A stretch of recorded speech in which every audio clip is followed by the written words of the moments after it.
వాక్య సభలోనికి వచ్చి ఉన్నాం. పరిశుద్ధాత్మదేవ, మీరే నీ యొక్క వాక్కు ద్వారా అందరితో మీరు మాట్లాడి మా యొక్క ఆత్మీయ జీవితాలను బలపరిచి నీ రాకడకై మమ్మల్ని అందరినీ కూడా సిద్ధపరచమని యేసయ్య పరిశుద్ధ నామమున అడిగి వేడుకొనుచున్నాము పరమ తండ్రి, ఆమేన్. ఇక్కడ మనం ఒక వచనాన్ని చదువుకున్నాం. కొరింథీయులకు రాసినటువంటి 2వ పత్రిక 10వ అధ్యాయము 18వ వచనాన్ని మనం చదువుకున్నాం. ఇక్కడ పౌలు గారు సంఘంతో ఏం చెప్తున్నాడంటే, ప్రభువు మెచ్చుకునివాడే యోగ్యుడు గాని తన్ను తానే మెచ్చుకునివాడు యోగ్యుడు కాడు. మనలను దేవుడు మెచ్చుకోవాలటండి. యేసయ్య ఎవరినైతే మెచ్చుకుంటాడో వారే యోగ్యులంట. యోగ్యులు అనగా అర్థం ఏంటంటే అర్హులు. ఏంటి చెప్పండి? యోగ్యులంటే అర్హులు. మనందరము కూడా దేవుని దృష్టిలో మనము అర్హులుగా యోగ్యులుగా ఉండాలంటే మనల్ని ఎవరు మెచ్చుకోవాలి? చెప్పాలి అందరూ. ఎవరు మెచ్చుకోవాలి? యేసయ్యే మెచ్చుకోవాలి. యేసయ్య మెచ్చుకోవాలి అనంటే మనం ఏం చేయాలి అనంటే ఆయనకిష్టమైనటువంటి క్రియలు మనము చెయ్యాలి. ఆయన చెప్పినట్లుగా ఆయన ఆజ్ఞలను మనం గైకొనాలి. మనము ఆయనతో సహవాసం చేసే వారముగా, ఆయన సన్నిధిలో ప్రార్థించే వారముగా, ఆయన కొరకు బహుగా ప్రయాసపడే వారంగా, కొన్ని ఆత్మలను ప్రభువు కొరకు సంపాదించే వారంగా మనం ఉండాలి. అప్పుడే ఆయన మనలను మెచ్చుకుంటాడంటే. ఏం చేస్తాడట? మెచ్చు. అంటే ఇప్పుడు మనలను మనం మెచ్చుకుంటే మనము ఏమాత్రము ఆయన దృష్టిలో యోగ్యులము కాదండి. ఈరోజు మనము ప్రభు బల్లలో పాలు పంపులు పొందాం. పాలు పంపులు పొందిన మనము ఆయన శరీరాన్ని తిని ఆయన రక్తాన్ని త్రాగిన మనము ప్రభు శరీరమని ప్రభు రక్తమని వివేచించకుండా, ఆలోచించుకోకుండా అయోగ్యంగా మనం ఎవరం కూడా తీసుకోకూడదట. ఎవరైతే అయోగ్యముగా తీసుకుంటారో వారు దేవుని దృష్టిలో ఏమై ఉన్నారంటే వారు అర్హులుగా లేరు, యోగ్యులుగా లేరన్నమాట. వివేచించి తీసుకోవాలట. ఏమని? అది ప్రభు శరీరమని చెప్పండి, ప్రభు రక్తమని తీసుకోవాలి. ఎందుకంటే ఆ శరీరములో ఆ రక్తములో ఏముందంటే జీవమున్నది. ఏముందంటే ఆ జీవము మనల్ని ఏం చేస్తుందంటే మనలను జీవింపజేస్తుందండి. సమృద్ధి జీవాన్ని ఇస్తుంది. మనను సర్వ సత్యములోనికి నడిపిస్తుంది. మనను సాక్షులుగా వాడుకుంటుంది. యేసయ్య రాకడకు మనను సిద్ధపరుస్తుంది. ఆ జీవము అంతగా మనలో ఏం చేస్తుందండి? పని చేస్తూ ఉంటుంది. అందరూ నమ్మిన వాళ్ళు స్తోత్రం చెప్పండి. అందరూ చప్పట్లు కొడుతూ దేవునామాన్ని మహిమపడదాం. హల్లెలూయా. కనుక ఈ మధ్యాహ్న సమయంలో మనల్ని ఎవరు మెచ్చుకోవాలి? యేసయ్యే మెచ్చుకోవాలి. అంతేగాని ఎవరికి వాళ్ళే మెచ్చుకునే వారంగా, ఎవరికి వారమే ఎవరు గొప్పలు వాళ్ళు చెప్పుకునే వారంగా, ఎవరికి వారమే తన గురించి తాను మాట్లాడుకునేవారుగా ఉంటే ఆయన దృష్టిలో మనము ఎలాగుండమంట? అయోగ్యులము కాకుండా అయిపోతామంట, అర్హులుగా ఉండలేమంట. కొన్ని పథకాలు పెడతారండి ప్రభుత్వం వారు. ఆ పథకాలు ఎవరికి ఇస్తారండి? అర్హులైన వారికే. అందరికి ఇచ్చారు. అందరికి ఇచ్చేస్తే ఎక్కడి నుంచి వస్తాయండి డబ్బులు? సరిపోతాయా? ప్రపంచ బ్యాంకులో ఉన్న డబ్బు తెచ్చి పంచిపెట్టినా సరిపోదండి. ఎందుకంటే దాన్ని కూడా ఎవరికి ఇస్తారు? పలకాల మీరు అర్హులైన వారికే. అంటే ఇప్పుడు మనము దేవుని దృష్టిలో రక్షించబడి ఆయన బిడ్డలుగా జీవిస్తున్న మనము, మనందరము కూడా ఆయనకి ఏమై ఉన్నామండి? అర్హులమై ఉన్నాము. అటువంటి అర్హత మనము పొందుకున్నాం. ఆ యొక్క అర్హతను, యోగ్యతను ఎవరు పోగొట్టుకోకూడదండి. శతాధిపతి మనందరికి తెలుసండి. 100 మంది మీద అధిపతి అండి. ఆయన దాసుడు రోగి అయి ఉన్నాడట. రోగి అయి ఉన్నప్పుడు యూదుల యొక్క పెద్దలు యేసు ప్రభు దగ్గరికి వచ్చారట. యేసు ప్రభు దగ్గరికి వచ్చి యేసు ప్రభువును వేడుకుంటా ఉన్నారట. ఏమని వేడుకుంటున్నారో మన వాక్యంలో చూస్తే, లూకాసు వార్త 7వ అధ్యాయము 4వ వచనాన్ని మనం చదివితే అక్కడ అంటున్నాడు, వారు యేసునొద్దకు వచ్చి నీ వలన ఈ మేలు పొందుటకు అతడు యోగ్యుడు. ఈ మేలు పొందుటకు యోగ్యుడు. చూసారా? ఏం పొందడానికి? మేలు పొందడానికి. మన దేవుడు ఏం చేసే దేవుడు? మేలు చేసే దేవుడు, సహాయము చేసే దేవుడు, స్వస్థపరిచే దేవుడు, ప్రతి అవసరాన్ని తీర్చే దేవుడు. యూదుల యొక్క పెద్దలు వచ్చి శతాధిపతి యొక్క పక్షంగా ఎవరిని బ్రతిమాలుకుంటున్నారండి? యేసు ప్రభువును బ్రతిమాలుకుంటున్నారు. యేసయ్యా, నీ ద్వారా ఈ మేలు పొందడానికి శతాధిపతి యోగ్యుడు, అర్హుడు అని చెప్తా ఉన్నారు. అంటే ఇప్పుడు అటువంటి అర్హత ఎవరికి ఉందండి? శతాధిపతికి ఉంది.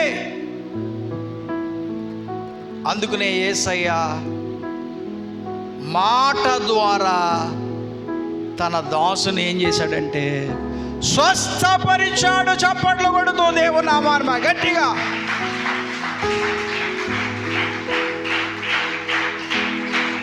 హల్లెలూయా. అంటే ఇప్పుడు శతాధిపతి ఏం కలిగి ఉన్నాడు? అర్హత కలిగి ఉన్నాడు. ఏం పొందడానికి? మేలు పొందడానికి. తన దాసుడు పక్షవాయువు కలిగిన వాడుగా మంచం మీద ఉన్నాడు. ప్రియదాసుడు, చాలా ఇష్టమండి, చాలా నమ్మకమైన వాడు, యథార్థమైన వాడు. తన దాసుడు ఎంత తగ్గించుకుని వచ్చాడు. శతాధిపతి యేసు ప్రభు దగ్గరికి విశ్వాసంతో వచ్చినట్లుగా మత్తయి సువార్తలో మనం చూడగలుగుతాం. కానీ ఇక్కడ లూకాసు వార్తలో ఎవరు రాలేదు? శతాధిపతి రాలేదు. ఎవరు వచ్చారు?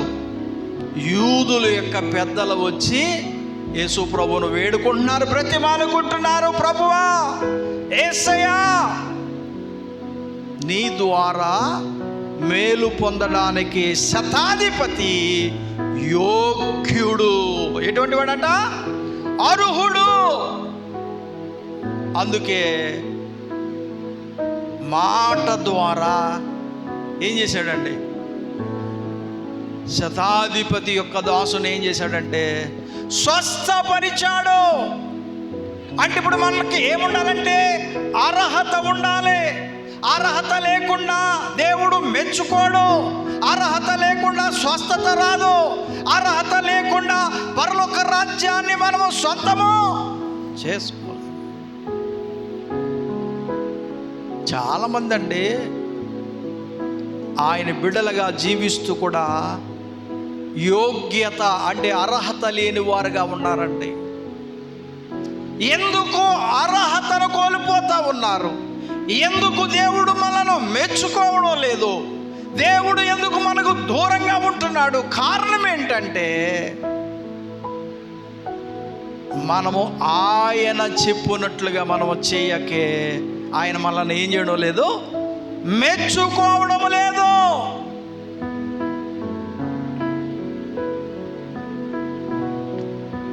కనుక ఈ మధ్యాహ్న సమయంలో ఎవరు మెచ్చుకోవాలి మనలను? మనుషులు కాదండి. ఎవరు మెచ్చుకోవాలి మనలను? యేసయ్యే మెచ్చుకోవాలి. యేసయ్యే మనలను చూస్తున్నాడు. యేసయ్యే మనతో ఉన్నాడు, మనలో ఉన్నాడు. ఆయన సర్వాంతర్యామి అయి ఉన్నాడు. సర్వము ఎరిగిన దేవుడు, చూచుచున్న దేవుడు. మనమండి పై రూపాన్ని చూస్తామంట. ఈ కంటికి కనిపించే ఈ ప్రకృతి సంబంధమైన వాటినే చూస్తాం. అంటే ఇప్పుడు మనం చూసేవన్నీ కూడా దృశ్యమైనవి. కంటికి కనిపించేవన్నీ దృశ్యమైనవి. దృశ్యమైనవన్నీ కూడా అనిత్యములు అంటున్నాడు. శాశ్వతము కాదు, అదృశ్యమైనవే నిత్యములు అంటున్నాడు. అదృశ్యం అంటే కనిపించవు. యేసు ప్రభు అండి మనకు కనిపించాలనుకోండి, మన మనోనేత్రాలకే కనిపిస్తాడంట ఆయన. యేసయ్య మాట మనకి వినబడుతూ ఉంది, మన హృదయానికి గోచరమవుతూ ఉన్నది. ఆయన చేసే కార్యాలు, ఆయన చేసేవన్నీ చాలా ఆశ్చర్యకరంగా అద్భుత రీతిలో ఉంటాయి. ఈ మధ్యాహ్న సమయంలో ఆయన మనలను మెచ్చుకోవాలంటే మనం ఎలాగుండాలి? యోగ్యులుగా ఉండాలి. అమ్మా ఎలాగుండాలి? లేకపోతే ఆయన మనల్ని మెచ్చుకోవడం. ఆయన మెచ్చుకోకపోతే మనము యోగ్యులము కాము, అర్హులము కాము. శతాధిపతి మేలు పొందడానికి ఎలాగున్నాడంటే అర్హుడుగా ఉన్నాడు. రోమీలకు రాసినటువంటి పత్రిక 8వ అధ్యాయము 28వ వచనాన్ని మనం చదివితే, దేవుని ప్రేమించు వారికి అనగా ఆయన సంకల్పము చొప్పున పిలవబడిన వారికి మేలు కలుగుటకై సమస్తము సమకూడి జరుగుచున్నవని ఎరుగుదుము. ఎలా జరుగుతున్నాయంట? మేలు కలగడానికండి. మేలు కలగడానికి ఎలా జరుగుతాయట? సమస్తమును ఏదైనా జరగాలనుకోండి సమకూడాలండి, మేలు కలగాలంటే. అంటే ఇప్పుడు మన దేవుడు మేలు చేసే దేవుడు కానీ ఏం చేసే దేవుడు కాదు, కీడు చేసే దేవుడు కాదు. మన దేవుడు సహాయం చేసే దేవుడే కానీ నిస్సహాయులుగా వదిలేసేవాడు కాదండి. చేర్చుకునే దేవుడు కానీ త్రోసివేసే దేవుడు కాదండి. మన దేవుడు గొప్ప దేవుణ్ణి మనం కలిగి ఉన్నాం. మనలను తన కౌగిట్లో దేవుడు భద్రంగా కాపాడుతూ ఉన్నాడు. అయితే మనము అయోగ్యత ఏదైనా ఉంటే మనం ఏం చేయాలంటే ఆయన సన్నిధిలో ఒప్పుకొని విడిచిపెట్టాలి. అతిక్రమములు దాచిపెట్టుకుని వాడు వర్ధిల్లడట. దాన్ని ఒప్పుకొని విడిచిపెట్టువాడే కనికరాన్ని పొందుకుంటాడట. మనము ఒప్పుకొని విడిచిపెట్టాలి. ఏ పాపమైనా సరే, అది చిన్నదవ్వచ్చు పెద్దదవ్వచ్చు. పాపము పాపమే. పాపము పాము లాంటిది. అది పగబట్టి ఏమేస్తుందట? కాటు వేస్తారు. కనుక మనందరము యోగ్యులుగా ఉండాలి. ప్రకటన గ్రంథంలో మనం చూస్తే తండ్రి అయిన దేవుని యొక్క చేతిలో ముద్ర వేయబడినటువంటి గ్రంథాలు ఉన్నాయట. ఆ గ్రంథాలు విప్పడానికి ఎవరు యోగ్యులుగా లేరట. యోగ్యులుగా లేరని యోహాను గారు ఏడుస్తున్నాడట దర్శనంలో. అవి విప్పబడాలి. విప్పబడకపోతే ఆ గ్రంథాల్లో ఏమున్నదో ఎవరికి తెలియదండి. అప్పుడు ఏడుస్తుంటే పెద్దలలో ఒక పెద్ద వచ్చి, పరలోకంలో పెద్దలు ఉన్నారు కదా, ఎంతమంది? 24 పెద్దలు. ఆ పెద్దల్లో ఒక పెద్ద వచ్చి యోహాన్ని ఏమంటున్నాడంటే, ఏడవకని చెప్పి ఆ యొక్క గ్రంథాలు విప్పడానికి యోగ్యుడుగా ఒక ఆయన ఉన్నాడు. ఆయనే దావీదు చిగురు అని చెప్తా ఉన్నాడు. దేవునికి స్తోత్రం. అందరూ చప్పట్లు కొడుతూ దేవుని నామాన్ని మహిమన గట్టిగా గట్టిగా హల్లెలూయా. చదువుదాం వాక్యాన్ని. ప్రకటన గ్రంథము 5వ అధ్యాయము 4-5 వచనాలు చదువు. ఆ గ్రంథము విప్పుటకైనను చూచుటకైనను యోగ్యుడెవడను కనబడునందున నేను బహుగా ఏడ్చుచుండగా ఆ పెద్దలలో ఒకడు ఏడవకు, ఇదిగో దావీదుకు చిగురైన యూదా గోత్రపు సింహము 7 ముద్రలను తీసి ఆ గ్రంథమును విప్పుటకై జయము పొందినని నాతో చెప్పెను. చూసారా? దావీదు చిగురైన యేసయ్య కొక్కడకే ఆ యొక్క గ్రంథాలు విప్పేటువంటి యోగ్యత ఆయనకే ఉందంట, అర్హత ఆయనకే ఉందంట. ఆయనే ఆ గ్రంథాలను విప్పగలిగేవాడు. ఆ గ్రంథములో ఏమైతే ఉన్నదో చూడగలిగిన వాడు ఆయనే, విప్పగలిగిన వాడు ఆయనే. అది ఆయనకొక్కడికే సాధ్యమో. ఆయనే విప్పడానికి ఏమై ఉన్నాడు? యోగ్యుడై ఉన్నాడు, అర్హుడై ఉన్నాడు. ఈ మధ్యాహ్న సమయంలో మనము కూడా అర్హులుగానే ఉండాలి. అర్హులుగా లేకపోతే ఏ రాజ్యములో ఉండలేమండి. మనం దేవుని రాజ్యములో ఉండలేము. దేవుని రాజ్యంలో ఎవరు ఉంటారంటే అర్హులైన వారే ఉంటారు. అందరూ ఉండరు. ఆ రాజ్యానికి హక్కుదారులైనటువంటి వారు, అర్హులైనటువంటి వారు, పరిశుద్ధత కలిగి జీవించిన వారు, భక్తిగా జీవించిన వారు, అర్థసాక్షులైన వారు, వారే అర్హులుగా ఆ రాజ్యములో ఉండారు. దేవునికి స్తోత్రం. హల్లెలూయా. ఆయనకే విప్పే అర్హత ఎవరికి ఉందండి? దావీదు చిగురైన యేసయ్యకే ఉంది. ఆయనే అర్హుడు, ఆయనే గొప్ప దేవుడు, ఆయనే సర్వాధికారము కలిగిన వాడుగా ఉన్నాడు. ఈ మధ్యాహ్న సమయంలో మనం కూడా యోగ్యులము అనే విషయాన్ని మనం మర్చిపోకూడదు. మనం ఎవరు చెప్పాలి.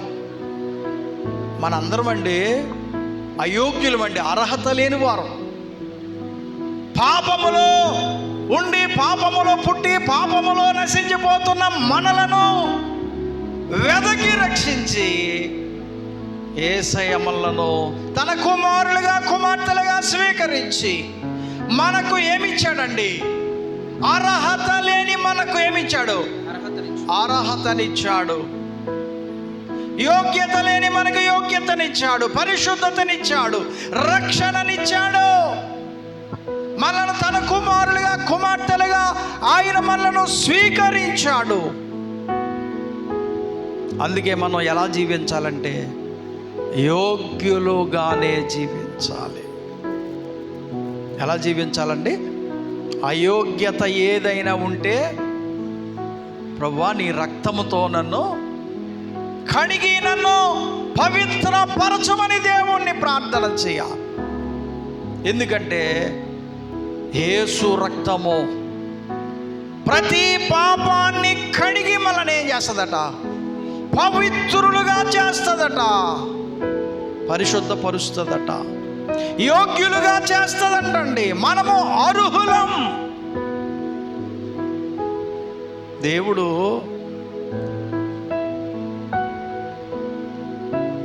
పరలోకంలో మనకి జీవవృక్షం యొక్క ఫలాలను ఇస్తాడట దేవుడు.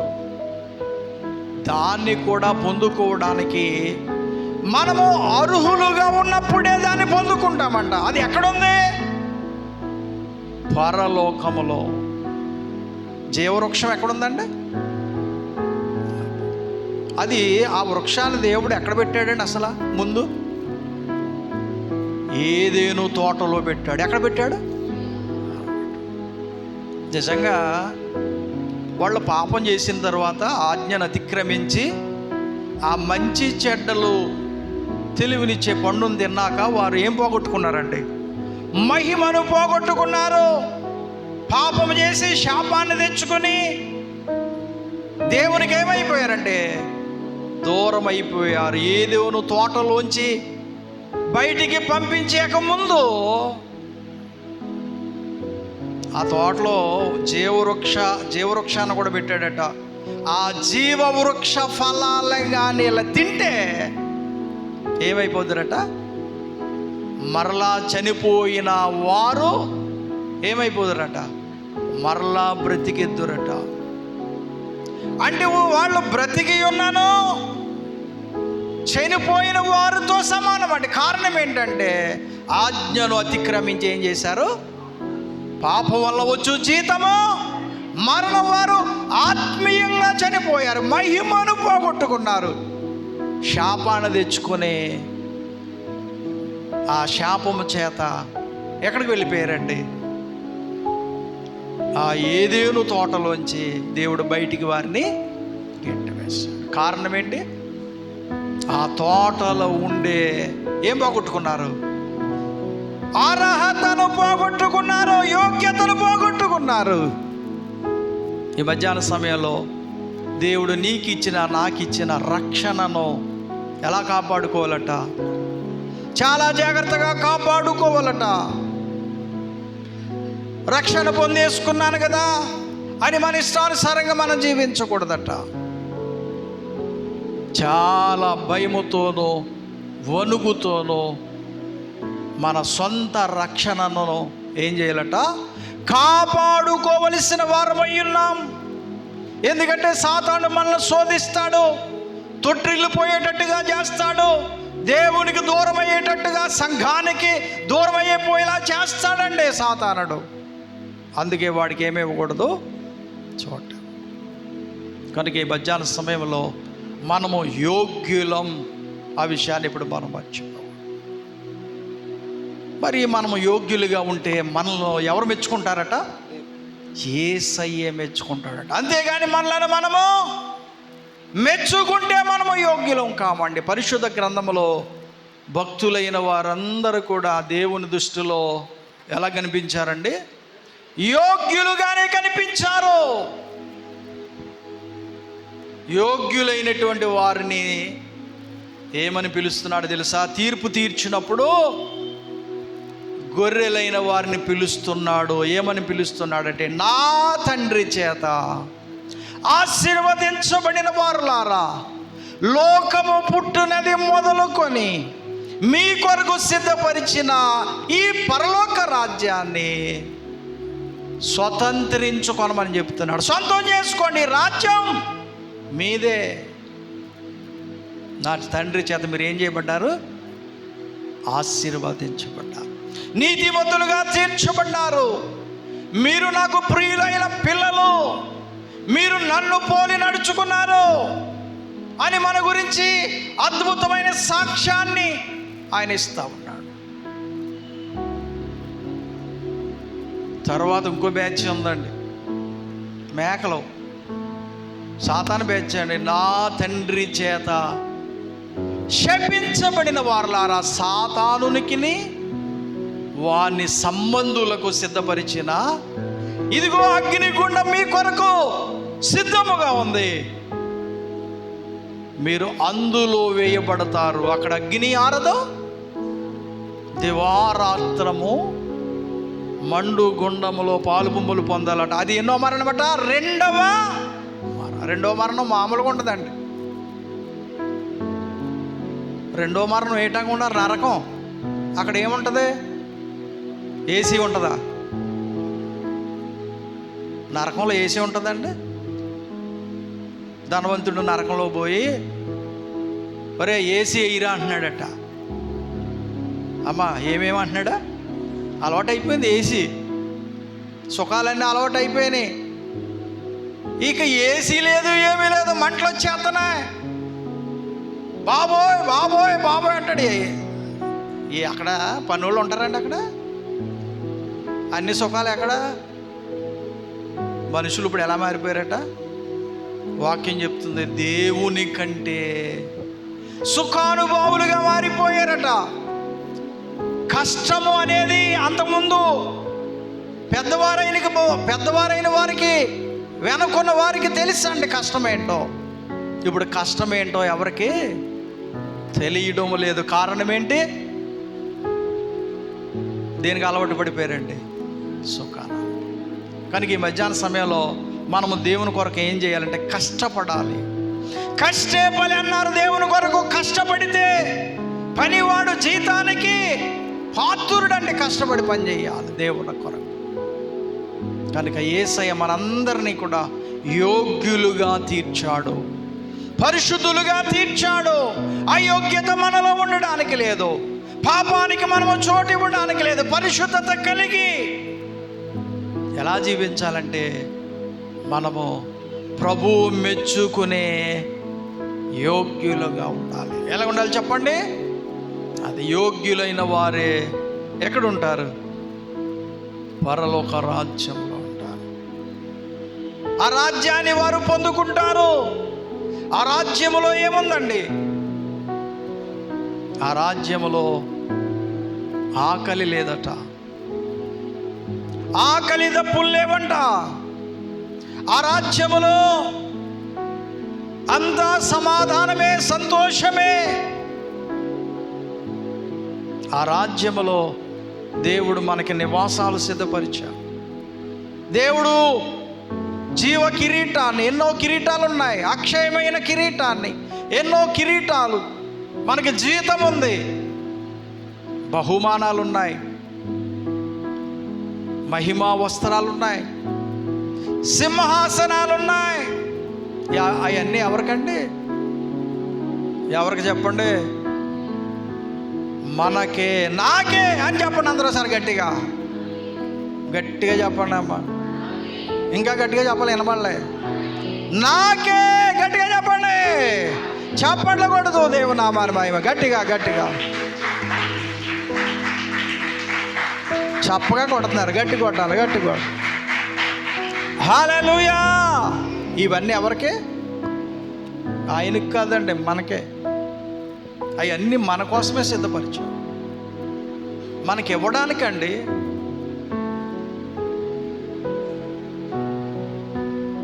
అక్కడ ఏమి డబ్బులు కట్టక్కర్లేదండి.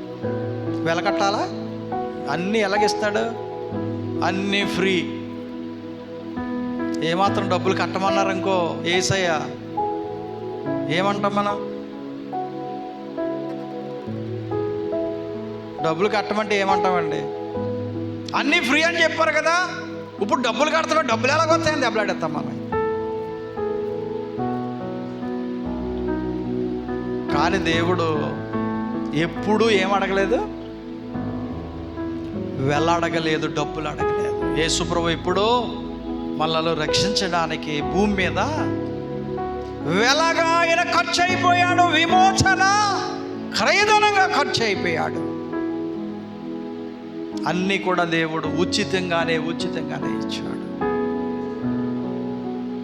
అయితే మనము ఉచితంగా పొందుతున్నటువంటి మనము దాని వెల ఎంత చెప్పండి? దాని వెల చాలా విలువైనది. దానికి వెల ఏమాత్రము కట్టలేదు. కనుక మనం అందరము కూడా ఆ వెల కట్టలేని యేసయ్య ప్రేమను, ఆ త్యాగాన్ని, ఆ బలియాగాన్ని మనము ఎన్నడూ మర్చిపోకుండా మనం ఎప్పుడు ఏం చేసుకోవాలి? జ్ఞాపకం చేసుకోవాలి. చాలామంది మర్చిపోతుంటారండి. ఆయన ప్రేమను మర్చిపోతారు, ఆయన బలియాగాన్ని మర్చిపోతారు. కొంతమంది ఈరోజు పరిశుద్ధ దినం అనే మాట కూడా మర్చిపోయే వాళ్ళు ఉన్నారండి. మర్చిపోకూడదు. ఎప్పటికప్పుడే ఏం చేసుకోవాలి? జ్ఞాపకం చేసుకోవాలి. మన యేసయ్య అన్నిటికీ అర్హుడుగా ఉన్నాడు. మనలను కూడా ఎలా చేశాడు? ఇప్పుడు అర్హులుగానే చేశాడు. చప్పట్లు కొడుతూ దేవుని నామాన్ని గట్టిగా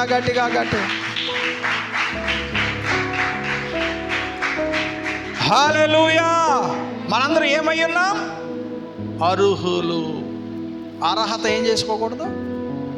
పోగొట్టుకోకుండా ఉండాలంటే ఎవరు మెచ్చుకోవాలి? ఇప్పుడు యేసయ్య మెచ్చుకోవాలంటే ఏం చేయాలి? ఆయన చెప్పింది మనం చేయాలి. ఆయన ఏం చెప్పాడు? ఆయన నా మాట వినండి, నేను చెప్పినట్లుగా జీవించండి, నాకు సాక్షులుగా ఉండండి, నా కొరకు ప్రయాసపడి కొన్ని ఆత్మలను సంపాదించండి, అవసరమైతే నా కొరకు ఏం పెట్టమని అడుగుతున్నాడు? ప్రాణం పెట్టాలి. మీరు అంత సాక్షులు అవ్వాలి. నా కొరకు మీరు ఏదో ఒకటి మీరు చెయ్యాలి. అలాగూ చాలామంది చేస్తానే ఉన్నారు. ప్రాణాలు పెట్టి హతసాక్షులు అవుతానే ఉన్నారు, నిందించబడుతున్నారు యేసయ్య కోసం అంటే. అయినా సరే వాళ్ళు సంతోషించి ఆనందించి ఏమేస్తున్నారట? గంతులు వేస్తా ఉన్నారు. మా ఫలము పరలోకములో అధికమవుతుంది. మనల్ని ఎవరైనా నిందించారనుకోండి, యేసయ్యని నిందించినట్టు. అందుకని మనం ఏం అనకూడదు. వాళ్ళని ఇంకా మనల్ని ఎగతాళి చేస్తారండి, నిందిస్తారు, చెడ్డ మాటలెల్లా పలుకుతారు, మనల్ని హింసిస్తారు. చివరికి అవసరమైతే ఏం చేస్తారండి? మనల్ని చంపుతారు కూడా. చంపినా పర్వాలేదు. ఎందుకంటే క్రైస్తవులకి అగ్ని వంటి ఏం రాబోతున్నాయి? మహా శ్రమలు. ఎన్ని శ్రమలు వచ్చినా, ఏమొచ్చినా ఎవరు విడిచిపెట్టకూడదు? యేసు ప్రభువును విడిచిపెట్టకూడదు. పౌలు గారు చెప్పినట్లుగా నా మట్టుకైతే, పలకాల మీరు, నా మట్టుకైతే బ్రతుకుట క్రీస్తే, చావైతే లాభము. అందరూ చెప్పండి ఆ మాట. నా మట్టుకైతే బ్రతుకుట క్రీస్తే, చావైతే లాభము. అలాగ జీవించాలి. బ్రతికినా దేవుని కోసమే బ్రతకాలి, చనిపోయినా అటువంటి తెగింపు కలిగిన జీవితాన్ని మనము దేవుని కొరకు జీవించినప్పుడు దేవుని కొరకు ఏదైనా మనం చేయగలుగుతాం. కనుక మన యేసయ్య మన పక్షంగా ఉన్నాడు. ఏం చేయడానికి? విజ్ఞాపన చేయడానికి, యుద్ధం చేయడానికి, మనలను అర్హులుగా తీర్చడానికి, మనలను తన రక్తముతో కడిగి పవిత్రులుగా చేయడానికి, మనలను స్వస్థపరచడానికి, మనకు సహాయం చేయడానికి, అన్నీ చేయడానికి ఎవరి పక్షంగా ఉన్నాడండి? అందుకే మనకి ఎవరు లేరట? విరోధి లేడు. అమ్మా, ఎవరు లేరు? అందుకే విరోధి అయిన సాతానికి ఏమివ్వకూడదు? చోటు ఇవ్వకూడదు. ఏమివ్వకూడదు? చోటు ఇచ్చామా వాడు వచ్చేస్తాడండి. వచ్చేసి నెత్తి మీద కూర్చుంటాడు. వాడు నెత్తి మీద కూర్చున్నాడు అనుకోండి, ఇంకా మనం కదలలేము, ఇంకా ఏమీ చేయలేము. కనుక అపవాదికి ఏమి ఇవ్వకూడదు? చోటు ఇవ్వకుండా. మన యేసయ్య గ్రంథములను విప్పడానికి ఆయన యోగ్యుడిగా ఉన్నాడు. ఆయన అన్నిటినీ జయించిన వాడుగా ఉన్నాడు. ఎలాగున్నాడు? యేసయ్య అన్నాడు కదా, నేను లోకమును ఓడిపోయినాడా. ఆయన జయించినప్పుడు మనకు కూడా ఏమిస్తాడు? జయమే ఇస్తాడు. ఆయన పక్షంగా మనం ఉంటే ఆయన మనకి విజయాన్ని ఇస్తాడు, మనకి బలాన్ని ఇస్తాడు, జ్ఞానాన్ని ఇస్తాడు, ఏ సమయంలో ఏం మాట్లాడాలో అటువంటి కృపనిస్తాడు. కనుక అన్ని పరిస్థితుల్లో యోగ్యుడైన ఎవరి వైపు చూడాలి? మనం యేసు వైపు చూస్తూ ఆయనకి ప్రియమైన పిల్లలుగా ఆయనను పోలి నడుచుకుంటూ ఆయన సిలువ మరణ పునరుద్ధానములను లోకానికి సాక్షార్థమే మనం ప్రకటిస్తూ కొన్ని ఆత్మలు ప్రభు కొరకు సంపాదించి ఆయన రాక సిద్ధపడి ఆయన రాకల్లో ఎత్తబడదాం. అటువంటి కృప పరిశుద్ధాత్మ దేవుడు మనందరికీ అనుగ్రహించి నడిపించునుగాక. ఆమేన్. అందరు లేచి నిలబడినట్లయితే ప్రార్థన చేసుకుందాం. యేసయ్యా, నాలో అయోగ్యత ఏదైనా ఉంటే నా తీసివేయండి ప్రభువా. నీవే నన్ను మెచ్చుకోవాలి. అటువంటి కృప నాకు ఇవ్వండి. ప్రభువు మెచ్చుకొని వాడే యోగ్యుడట, తన్ను తాను మెచ్చుకొని వాడు యోగ్యుడు కాడని దేవుడు చెప్తా ఉన్నాడు. అందరు కళ్ళు మూసుకోవాలి, రెండు చేతులు జోడించాలి. అందరూ కూడా హృదయపూర్వకంగా మనపూర్వకంగా యేసయ్యా నీ కృపలో నన్ను జ్ఞాపకం చేసుకోండి. నీవే యోగ్యుడవు, మేలు చేయడానికి నీవే యోగ్యుడవు, ఆ గ్రంథాలు విప్పడానికి చూడడానికి నీవే యోగ్యుడవు, నీవే జయించిన వాడవు. నీవు మరణాన్ని జయించావు, లోకాన్ని జయించావు, లోకములో ఆశలను జయించావు యేసయ్య. అటువంటి జయ జీవితాన్ని నాకు ఇవ్వండి. నేను ఓడిపోతున్నానేమో, నీ కొరకు నేను ఏమీ చేయలేకపోతున్నానేమో, నీ కొరకు ప్రయాసపడలేకపోతున్నానేమో, ఒక ఆత్మను కూడా సంపాదించలేకపోతున్నానేమో,